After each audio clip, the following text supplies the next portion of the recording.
Kakadosh Boker Tov, Masechet Pesachim, Pei Zayin Amud Aleph, 8781. Paz, like gold. Yeah, we're starting something which is gold.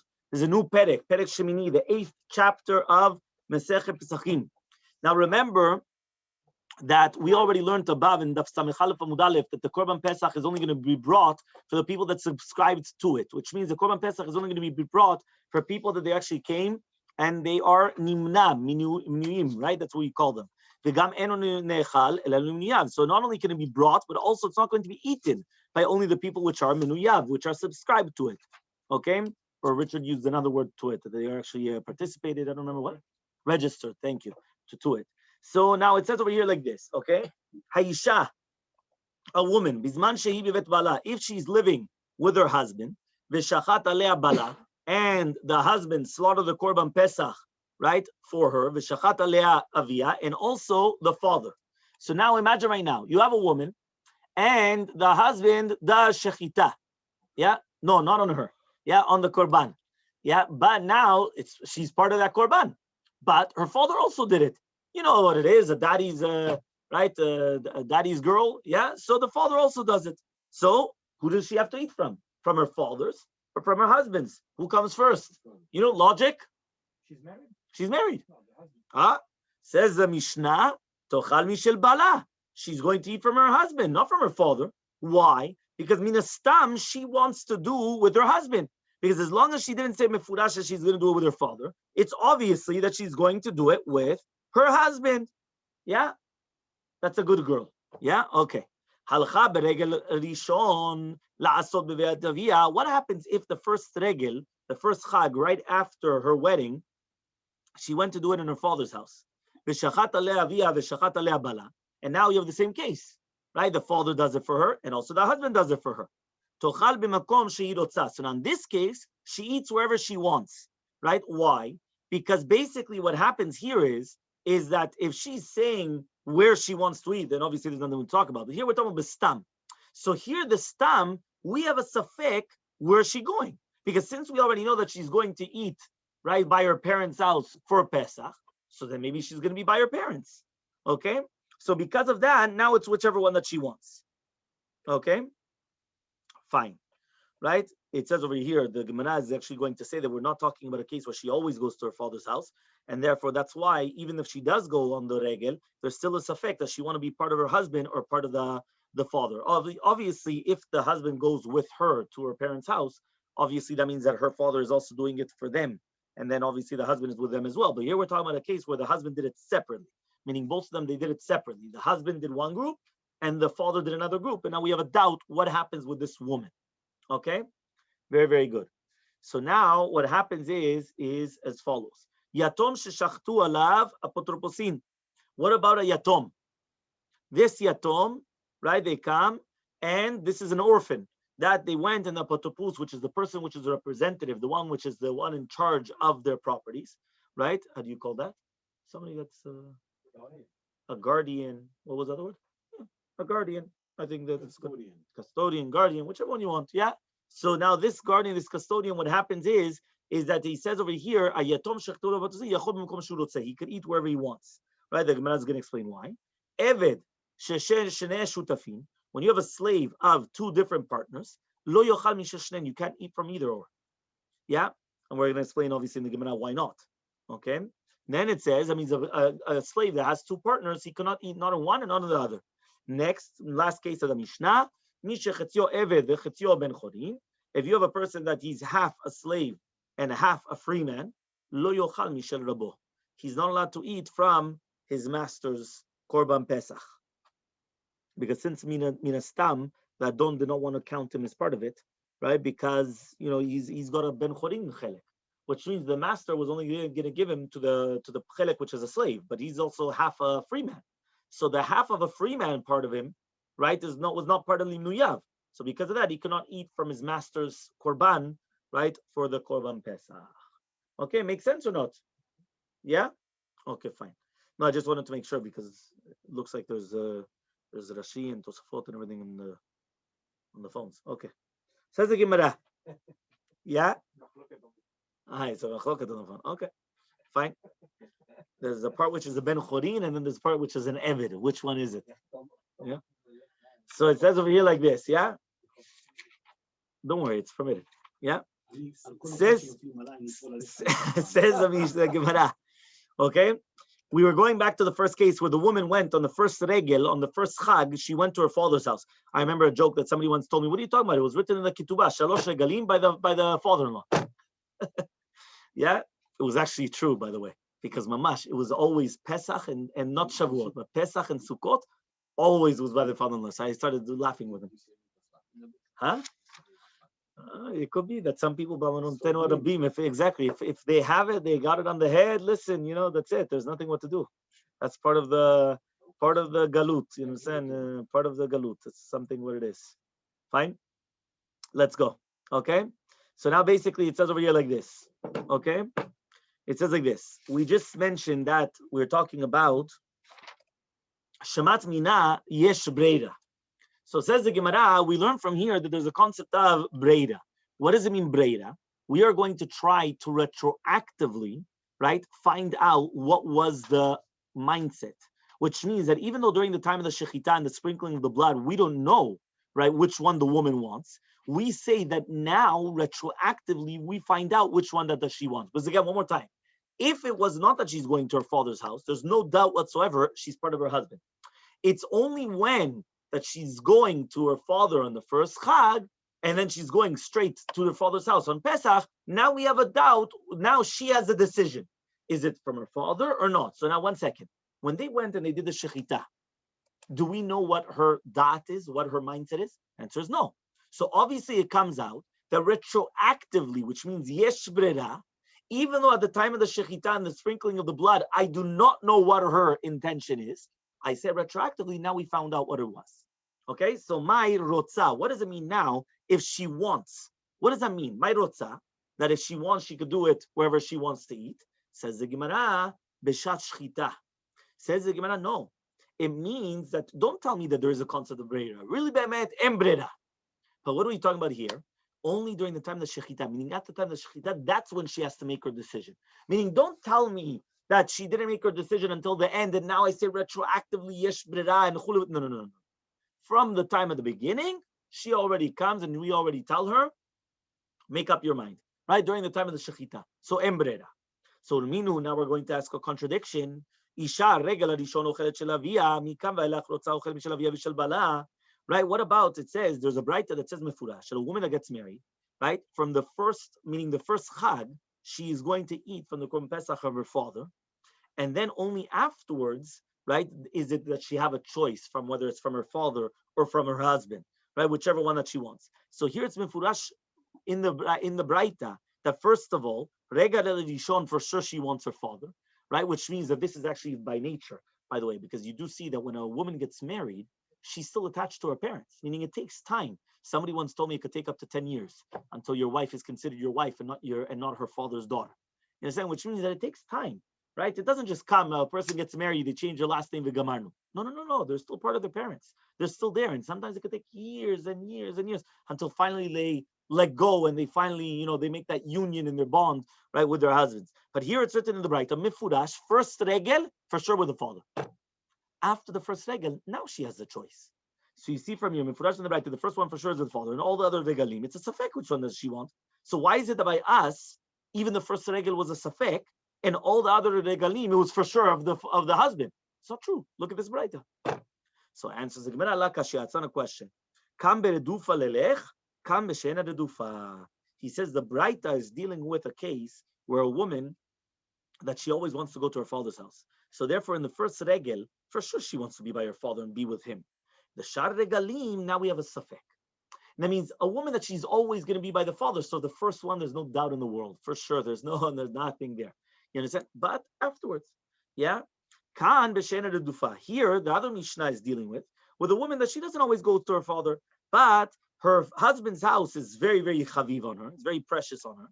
And therefore, all the other regalim, for sure, she's going after the husband. The first one, we have a safek, which one it is. You understand? Because if she really is loving her husband's house, she doesn't have to, you understand? She doesn't have to go. You understand? So it says over here like this, yeah? It says, dichtiv, as it says in a pasuk, אז הייתי בעיניו כמוצאת שלום. What does that mean?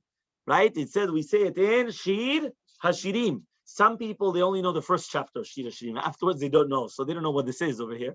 Right? But at the end, the last chapter, it says, אז הייתי בעיניו כמוצאת shalom. Yeah, so what does that mean? There, it was like finding shalom. ואמר רבי יוחנן, says Rabbi Yochanan, ככלה שנמצאת שלמה בבית חמיה. This is a kala that she's found whole in the house of her father-in-law, which means that she's nitchabeval bala, so that's why she's happy in his eyes.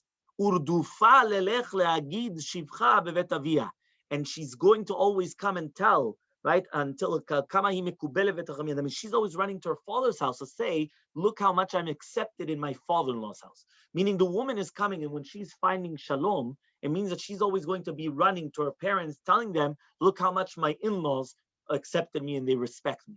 Right? That's what's actually coming. That's the Kemotzet Shalom. She's finding Shalom. Okay? Fine. Kidiktiv, also the Gemara brings another pasuk. Ve'aya bayom ha'u, it will be on the day, Neum Hashem tikre'i ishi, ve'lo tikre'i od bali. She's going to be called Ishi and not Bali. What does that mean?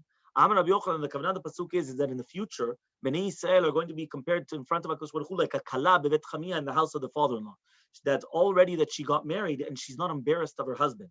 Velo kekala bevet avia, but not like a kala in the father's house that she's meureset and she's still not married, right? And therefore she's still embarrassed from him, which means that at the beginning when a woman is engaged, so she's still embarrassed of her husband. She's only engaged. She's not really married. Again, remember, here the engagement, we're not talking about the engagement of today, which is nothing. We're talking about real engagement, you understand? But still, she's still embarrassed of him, right? But he says we are going to be like a kalabet chamia that already, once she's in her father-in-law's house, she's not embarrassed of her husband anymore. She knows her husband. She knows exactly what's going on. And therefore, that's it. What does that mean? Amar Rabbi Yochanan, says Rabbi Yochanan, Zo elam shezachta lilmod velo zachta lelamed. Right? Was that it was Daniel that he was zachal lilmod Torah, but he was not zocher to be marbitz Torah barabim Israel. Which means, right? That means he was able to learn Torah, but he wasn't able to give it over. So therefore, Leumat Bavel, that's what it says here. It's like compared to our smaller sister that she doesn't have yet in order to nurse, right? To nurse others. Right? That's what the kavanah. Cholanu v'ketana. She's smaller, but she still doesn't have in order to nurse. Right? She doesn't have the chest area, right? In order to nurse, it means that she's not able to nurse others, right? But, right, bakol, right, zachta lilmod lamed, right? That's who? That's Ezra Sofer, because it says over there, hechil levo lidrosh Torah l'asol lamed b'Yisrael chok u'mishpat. Ani choma v'shadai migdalot. I am a wall, and my chest area is like towers. Amar Rabbi Yochanan says, Ani choma zu Torah. The Torah is a wall. Why is the Torah a wall? Because the Torah protects. The Torah is like a wall which you put a protection around you, right? You should know in Surfside you're not allowed to put up walls. Yeah, but this, if you want protection, Torah. Torah is the best protection that a person could have. Remember that, right? V'shadai kamigdalot, right? Elu tamidei chachamim. These are like the tamidei chachamim, which means just like the chest area of a woman, she comes and she's going to nurse others. So too tamidei chachamim, they teach others Torah. And therefore, they are considered like the towers, right, which they come and they protect, right, on the generation, just like towers. Remember, the towers were always, whether they were watchtowers or other things, they were always to protection, right? When you had a wall, right, you made a very big watchtower. You even saw, even until once upon a time, right, they always had towers. Nowadays, the towers are in the air, right? It was incredible. The past, they made, now they have like drones, right? They have drones in the air. And from the air, right, they're able to see all the different things, and they see, all of a sudden people popping up, and they see this, and they see that, and, they see a whole bunch of things, right? That in itself is something incredible, but once upon a time, right, they didn't have drones, so they had to build a very, very big tower, and on the tower, they were able to see below, and they were able to see whether enemies are approaching, who's approaching, what's going on. All of a sudden, they start seeing something weird, they start calling other people, and then all of a sudden, everyone comes. It's very, very important, the concept of towers, okay? Fine. Rava says, Ani choma is Knesset Israel. Shadai kamigdalot, but my chest area is like the towers. These are bate knesiot ubate midrashot. Rabbi, yes. I have a question there. Why is comparing the bate knesiot with the chest? I was studying this before and I didn't understood. Because just like we said one more time, Ani choma is Knesset Israel. What is the chest area? The chest area is where she feeds others. She feeds her children with it, correct? So therefore, we are comparing the Bate Knesiot and Bate Midrashot to the chest area because just like a woman feeds her child, right, which means she's giving over to her children, so too in the Beit Knesset and Beit Midrash, that's where Bnei Israel are feeding the words of the Torah. Meaning, where do you go to learn Torah? You go to a Beit Knesset, you go to a Beit Midrash. That's where you go to learn. Remember, now we have the concept of Beit Knesset, Beit Midrashot. It's the same place, not the same place. Many times it was the same place, many times it was a different place. You know, it all depends. Nowadays, the majority of places, they have it together. Meaning they have together the same place. It's a Beit Knesset and a Beit Midrash. Sometimes you used to have separate. A synagogue was one thing and the Beit Midrash was another thing. It was like two different entities. Nowadays, the majority of places in the world, they have them together. They combine them together. You understand? But that was the concept. The concept behind it is that in the Beit Knesset, the Beit Midrash, they're giving over, they're feeding over the Torah. And also have in the Bet HaMikdash, the two badim and the curtain, they said that they point out in the curtain like the breast to feed the Torah is feeding it. Feeding to everyone. Chazak uruch. Exactly. 100%. Okay? Very good. Amar Razutra Bartuvia, Amar Rav. Says Rav Zutia Bartuvra and put Bartuvia in the name of Rav. My dichtiv, what does it mean in the pasuk? What does that mean? We're going to explain the entire pasuk. Asher banenu kintim, that our children are like saplings. Right? You know what saplings are? No? So saplings are small trees, right? Trees in itself, right? What does that mean? So it says our children are like nitiim. Nitiim are like saplings, okay? What does that mean? Remember that saplings are when you grow, when you plant a tree. Remember in Hebrew, every single word is different. For example, zorea, to plant, is a seed. A tree is notea. You understand? When you're reaping. Kotzer is when you're reaping wheat, right? There's botzer, there's dorech, there's different words, there's different actions. Every single one has a different action. It's not the same. So zorea is by plants. It's like, plants and there. Trees are notea. So kintim are saplings. These are the Bechorei Yisrael. Shelo ta'amu ta'amita. They didn't have any type of ta'amita. That means they still didn't do any bad things yet. Okay? Benotenu chezaviot. Our daughters are like the corners. That's what it says there. Yeah? Our daughters are like the corners. Elu betulot Yisrael. These are the daughters, the virgins, the right of Yisrael. That they make sure that they close their entrances for their husbands, which means that they don't start sleeping around. You understand? They make sure that they're pure for their husbands, right? They don't have this, that they start doing all these Hamavin Yavin. Yeah? Mickey Mouse, exactly. Yeah?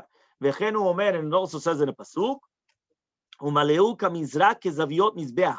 That means just like over there, it says umaleu, and here it says kezaviot. It's talking about milui. It's talking about like a filling, which means that they have the filling there. They make sure that everything's closed and they have their virginity until they are actually married to their husbands. Okay? Or you have another pasuk that tells you this. What does that mean? Zavit otzrotenu melim tuv. Right? Our corners of our storage houses, right, are filled with all the best. And they give mazon, which is zan, right? Nishata asif shel shana zo, from this year until the next year. So from there, it's always filled. Mechutavot tavnit echal. What does that mean referring to? Elu va'elu ma'ale alein ketuv kilu nivna echal bimehen. So in these cases, right, whether it's talking about the both things, which is basically our daughters and our sons, since they didn't have sin, and also the girls are making sure that they're staying girls until they become women when they become married. So then they are going to be praised as if that they built the Echal. Right? That means the Echal was built in their days. That's why it says Tavnit Echal, the binyan. Right? Tavnit is like the form, the image of the Echal, which is built in their days. Meaning if they behave themselves, it's like they built the Echal. Okay, then it says Dvar Hashem asher ya Eloshea bimei Uzziah yotam achaz Yechizkiyahu melech Yehuda. So the Gemara says, "Beperek echad nitnabeu arba neviim." Right? The Gemara says that you should know that there is one time there were 4 neviim in the exact same time giving prophecy. Vegadol shebekulan, the greatest one of all of them, was Hosea. Shneimar techilat diber Hashem beHosea. Right? At the beginning of the words of Hashem that He spoke by Hosea. Vechi Hosea diber techilah. What? Hosea was the first one. What? From Moshe Rabbeinu until Hosea, there were tons of neviim. Rabbi Yochanan says, Rabbi Yochanan, techila le'arba neviim shenevu be'oto perek. No, it was the first of the 4 that they went during time. What is those 4? Ve'eluen, Hoshea, Yeshaya, Amos, Umicha. So these were 4 different prophets that were at the same time. If you remember, a lot of the prophets were at the same time. If you remember, even when we said Moshe Rabbeinu, right? It was Aaron, it was Midian, it was, there were a lot of the prophets that were the Mamash, they were all at the same time frame. You understand? There were tons, right? So the same thing. Here you had 4 in one shot. Okay? Which one? Hoshea is bigger than Yeshaya? I didn't understand it was bigger. I understood that he did it first. He spoke first.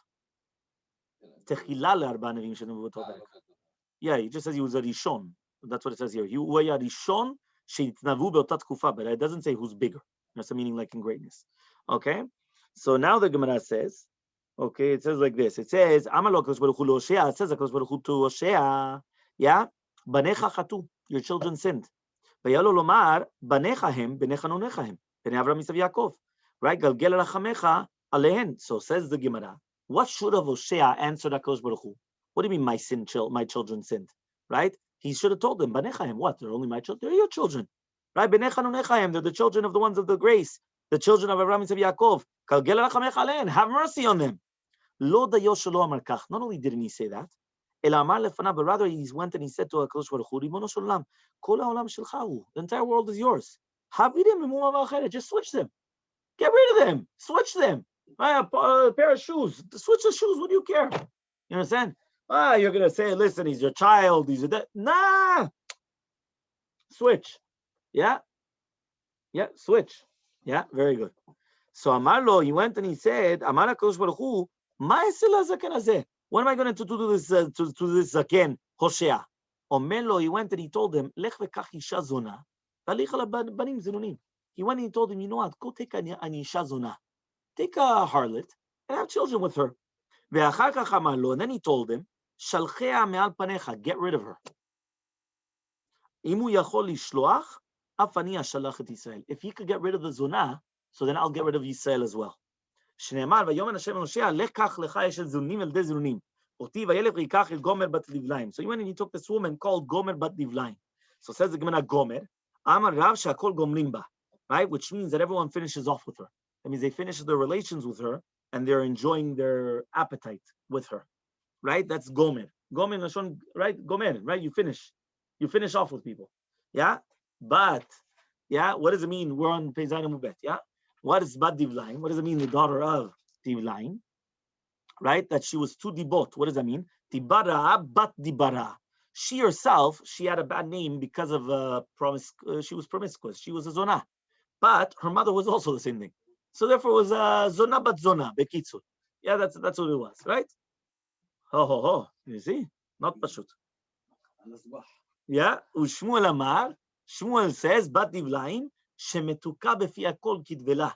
She's so sweet for everybody, just like a tenam yuveshet, like a dried fig.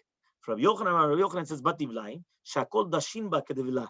Everyone they go in and out of her like a divela.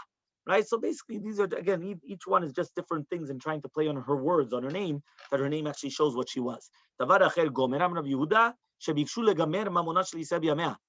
the Oivim, they wanted to come and finish all the money of Israel during her days. They went and they spent so much money on her. Right, so he said over here that they spent a lot of money on her. Okay, fine. Vatahar vatele ben. So she became pregnant and she had a child. Vayomen Hashem elav kera shemo Yisrael. So Hashem comes and he tells Hoshea, call the name of your child Yisrael. Ki od me'at ufakati dmei Yisrael bet Yehu. Because in a little bit of time, I'm going to take the name of Yisrael from Bet Yehu. Right? Vishbatim malchut bet Israel. I'm going to stop it from malchut bet Israel. Okay, what does this mean? It says over here, right, that Bet Yehu, it says over here like this. It says, okay, there it says that HaKadosh Baruch Hu punished the house of Bet Yehu because he killed the children of Achav in Emek Yisrael, as it's brought down. So that means even though he killed them because they served Avodah Zarah, nevertheless, right, Hu Atzmo Vanav Avdu, he himself, they also did it. So therefore, it's like they killed in vain, which means, by the way, you should know this is a very, very, very famous concept. This concept is that if you're going to come and you're going to kill someone, right? That's fine. But if you yourself commit the same sin, so now it's considered that you killed in vain. You killed for free. And by the way, you should know that's why also it's so powerful, the concept of kanaim pogimbo. Do you know that if a person is in relation with the goya, right? What happens? Kanaim pogimbo. What does it mean, kanaim pogimbo? You go and you have to kill them on the spot. But something interesting is that only kanaim pogimbo. Why only kanaim? Because if somebody would ever do anything to do with arayot later on, and they killed this guy now, it means that they killed in vain, because they killed for nothing. So here, when they went and they killed for a good reason. They were doing avodah zarah, so they killed them. No problem. But since he himself and his children did avodah as well as afterwards, so it's considered he killed in vain. Now that he killed in vain, he's going to be punished now, and he's going to be killed. So you're only allowed to kill if he himself is pure.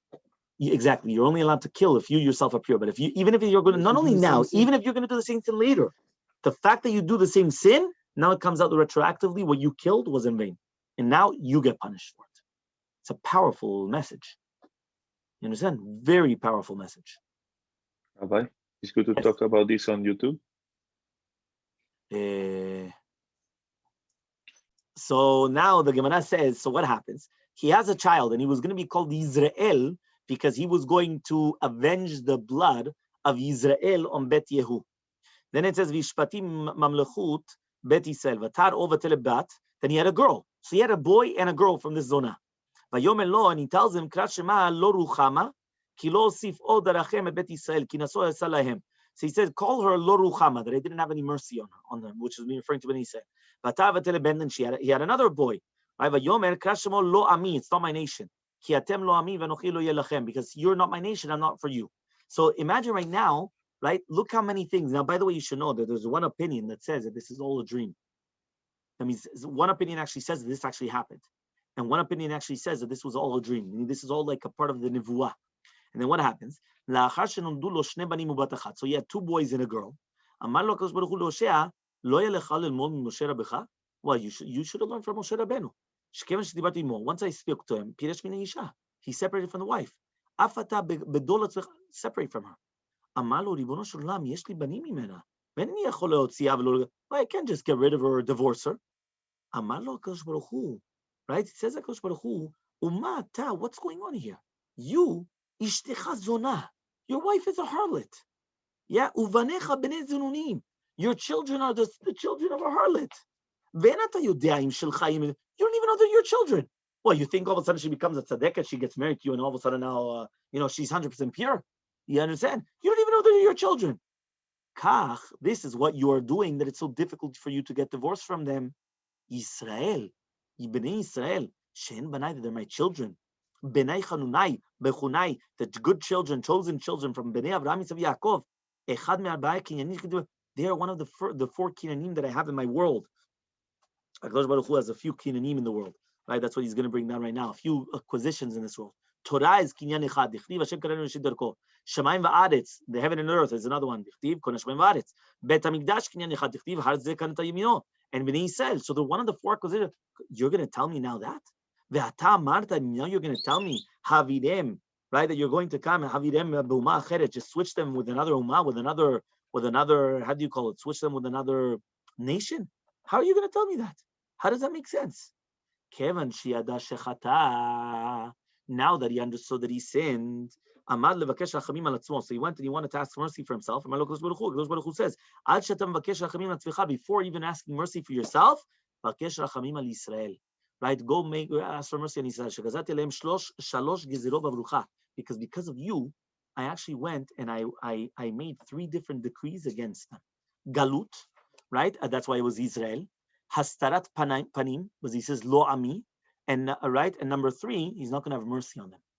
3 different things were decreed upon Bnei Yisrael because of you: exile, not having mercy, and then I'm going to hide my face from them. So because of that, go start asking for mercy. So he went and he annulled the decree. He started blessing them. That the amount of Bnei Yisrael are like the Chol hayam are like the sand of the sea. Vayam b'makom asher yamar lahem lo ami atem yamar lahem b'nei el-chai. And then he said, instead of saying lo ami, really be'emet you're b'nei el-chai, you're the children of a living person. And they all got together and they annulled the concept of the gezerat galut, of the exile. Uzratim li ba'aretz u'v'dichati et lo ruchama v'amarti lo ami ata. And then he already annulled the concept of the lo ruchama and also the concept of lo ami, that he's not going to be the nation, which means the hiding the face. You see from here, they annulled everything. Amar Rabbi Yochanan, says Rabbi Yochanan, oila lerabbanut. Wow. Yeah. Oila lerabbanut shemekaberet et be'alea. People that come into position of power, many times the position of power itself buries them. Which means that people sometimes they could become in high positions of power, and then that's it. They go. Because there was not every single Navi that he did not bury 4 Melachim during his lifetime, which means that he had more lifetime than him. Because since the Baalei Asrara, right, they were, meaning that the Nevi'im, they weren't in positions of power, but the kings were in positions of power. Once the kings were in position of power, you could have many times, how many times do you have one Navi for 4 kings? But I have a question. How is it says you just said they bury 4 Melachim? Yes. So how it mean? How is that? What do you mean? How's that? Means that the king dies, and they make the proclamation of his child, and then he dies, and then they continue going. And you could have one Navi during this time span of 4 different people, of 4 different kings. There is one. There's one. We'll put it this way. For example, I'll just give you an example. Shemuel had Shaul and David HaMelech. You understand? But there were many different ones. You understand? Natan Navi was during David and Shlomo. But there were other ones. But remember, David and Shlomo, each one was 40 years king, not living. 40 years king. So there's a big difference over there. You understand? But sometimes you had kings. If you look through the Malchei, whether it's Malchei Yehuda, Malchei Yisrael, sometimes you had kings for 2 years, 5 years, 15 years. If they were only king for 15 years, you could have a Navi that even if the Navi is going to live until 60, 70, he could have 3 or 4 kings under him.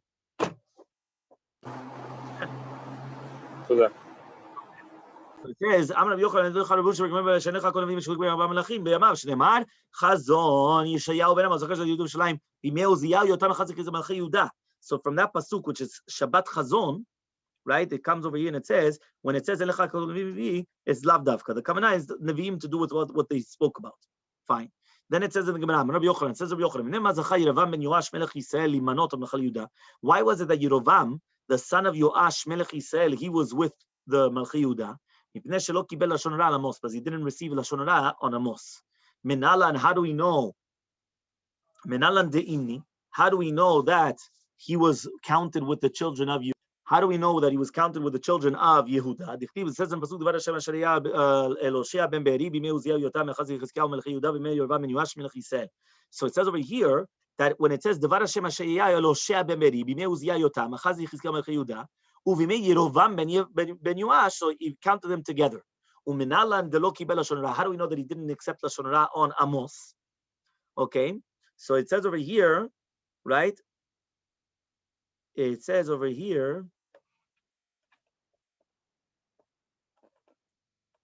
It says over here, this is Lashon Hara. It says, because it says, what was the Lashon Hara exactly? So it says, what happened exactly? Which means it was a komer of Avodah Zarah. He sent the komer of Avodah Zarah to Yerovam Melech Yisrael. Lemor, kashar alecha Amos. Uchtiv, ki ko amar Amos, b'cherev yamut Yerovam. Amar chas v'shalom, she'amar oto tzadikach. He says, what? Are you crazy? I don't believe that tzaddik said such a thing. That what? That he's going to kill me because if I'm not going to do Avodah Zarah. V'imamar, and even if he said it, what am I going to say? The Shekhinah told him to do so, which means Yerovam said it's not mistaber to say that Amos said that, because since HaKadosh Baruch Hu said that Malchut Bet Yehu would continue until the son of Yerovam, right? And even if it's going to be like that, what am I going to do? The Shekhinah said it, so maybe the Chet came and it retracted that which HaKadosh Baruch Hu, said. So Amar Rabbi Elazar, says Rabbi Elazar, afilu b'shat kasosh HaKadosh Baruch Hu zocher et rachamim.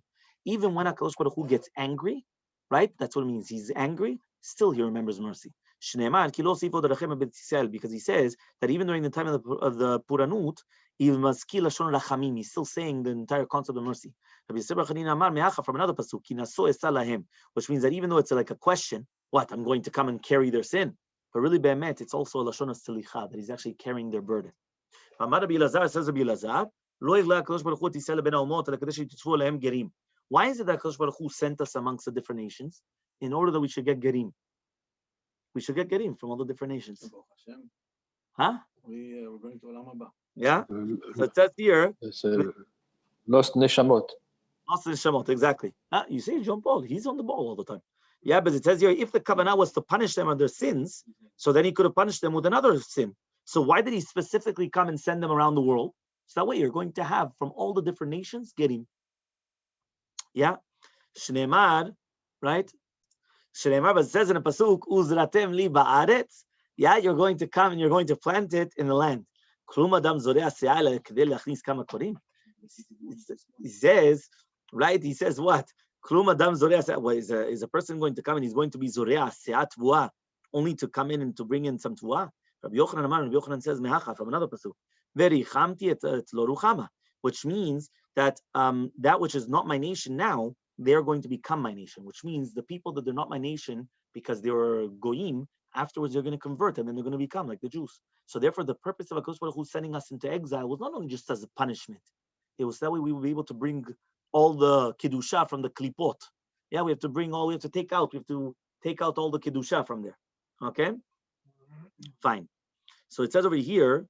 By the way, it says kadeshi tosfu alehem gerim. It doesn't mean that we have to be proactive to look for them. They look for us. Okay, just that's also very, very important. Yeah, fine. It's very, very important. Okay, Amar Rabbi Yochanan Mishum Yochai. Says Rabbi Yochanan Mishum Yochai. My dictate. What does mean in pasuk? Al tashen eved el Adonai penikal lecha ve'ashamta. What does mean in pasuk that you shouldn't, a slave should not go and speak bad about his master because maybe he's going to curse you and then he's going to be found guilty. That if somebody's going to curse his father, and he's not going to bless his mother, mishum de'aviv, because his father. Yekalel v'timo lo yivarech al talshen. What does it mean? You're not going to come and speak slander against them. Ela filu dor shaviv yekalel v'timo lo yivarech al talshen eved el adonav. Right, which means even in a generation where there are the shayim, that they curse their fathers and they don't bless their mothers, still al talshen eved, which means in Israel to don't say something negative to HaKadosh Baruch Hu. Menalan, how do we know this? Me Hoshea, from Hoshea. That means since the fact that Hoshea went and he said, change them for another nation, he was punished because now he had to do that. So you see from here, even though the Bnei Yisrael were doing terrible things, and he right away said, give it to them. You know, HaKadosh Baruch Hu, give it to them. No. Learn how to speak good about them. Okay, Amar Rav Hoshea says of Hoshea, in pasuk, tzidko pirzono b'Yisrael, tzedakah HaKadosh Baruch Hu b'Yisrael, HaKadosh Baruch Hu did tzedakah. He did righteousness with us. Shepizran ben Umot, that he sent us amongst the different nations. Why? Because that way they can't kill us out of one shot. Because no matter what you're going to do, you could try to kill out all the Jews in Germany, but there's still going to be Jews in Iran, Morocco, right, in Egypt, in Tunisia, in the US, and then you, Chas v'Shalom, you could kill. Doesn't matter. You won't be able to finish them off because they're all over the world. And that's what the Mina said to Rabbi Chanina. We are better than you. There was 6 months over there. We were here for you a few years. Nothing happens to us. He says, if you want, I'm going to give you just a student. He says, but since you don't know, how are you going to do? Because if you're going to destroy everything, you're not going to have anything. Which means that you're not spread out. So all I have to do is I finish you off in one spot. So for you guys are called a malchut ketiyah, like a cut-off kingdom. Amarle gapa dromai, right? What are you talking about? The chomatam of the Romaim. This is where we were going down, and this is where we were going up. Which means that basically what he was saying was it was a chesed. Because if you think about it, it's an incredible chesed. Imagine what's going on over here. You understand? So he says, Tanya Ruchia says Ruchia. My dictate wasn't in pasuk Elohim evin darka vehu yadai mekuma. That HaKadosh Baruch Hu understands the concept, the way, and he knows the place. Yodei HaKadosh Baruch Hu she'enem yocholim lekabel gzerot achzirot Edom. HaKadosh Baruch Hu already knew that we couldn't accept upon ourselves the gzerot, the evil decrees of Edom. Lefichach egla otam leBavel, and therefore he went and he sent them to Bavel. Okay, Tanya Ruchia says Abichia, right? He comes and he says as follows. Yeah, he says. as follows. He says, okay, fine. He will send them to Bavel. It's very deep, just like the Sheol. Sheol is Geinam. And therefore, he's going to take them out very, very quickly. So basically, it was like a cleaning process. From the hands of Sheol, from the hands of Geinam, he's going to redeem them, and from death, he's going to redeem them. Rabbi Chanina says, he says, no. You know why he sent them to Bavel? Because Babylonian is close to the Torah. It's Aramaic. We have Aramite. Aramite is close to the Torah. Right? That's why we have Targum Kelos, the Targumim. Everything is always in Aramaic. Rabbi Yochanan says another reason. Because he sent them to the house of Avraham Avinu. Avraham Avinu came out of Ur Kasdim. Mashal Adam shekas lishto. It's like compared to somebody that he gets upset of his wife. Lechem shagra. Where does he send her off to? Lebet ima. Nowadays, when the women get upset at their husbands, they throw them out of the house. But once upon a time, right, it used to be that if the husband was upset at the wife, he would send her cooking. He would send her off. Where's he going to send her? To her father's house. That's what it says. Alexandri. Three people, they went back to their Makor. Yisrael, Kesef, and Mitzrayim. Uktav Luchot. Right? Yisrael, the money of Mitzrayim, and the Ktav Luchot. What does that mean? Yisrael is what we just said here. Yisrael went back to Bavel because that's where we came from. We came from Bavel. Avraham Avinu came from Bavel. Kesef, Mitzrayim, Dichtiv. He went and he took all the things. And he took everything to the land of Mitzrayim. That means everything that we took out, they took it back. Right? That means if the Egyptians are going to say, you guys took and took and took, they took everything back. What's the problem? I'm going to break it in front of your eyes. Tana luchot nishbru. Ba'otiyot parchu. The otiyot which HaKadosh Baruch Hu put on the luchot broke. But then what happened? Everything went back up, and then it went back up to what it was. Ulama kadesh sheyuchlu temanim v'yasku b'Torah. In order to eat temanim and mavel, and they would be able to learn Torah with a good temanim. At least if they're going to learn Torah, they can have with the good dates and with the good these things. That's what we wanted. And Mezrat Hashem, we continue tomorrow. Have a wonderful day.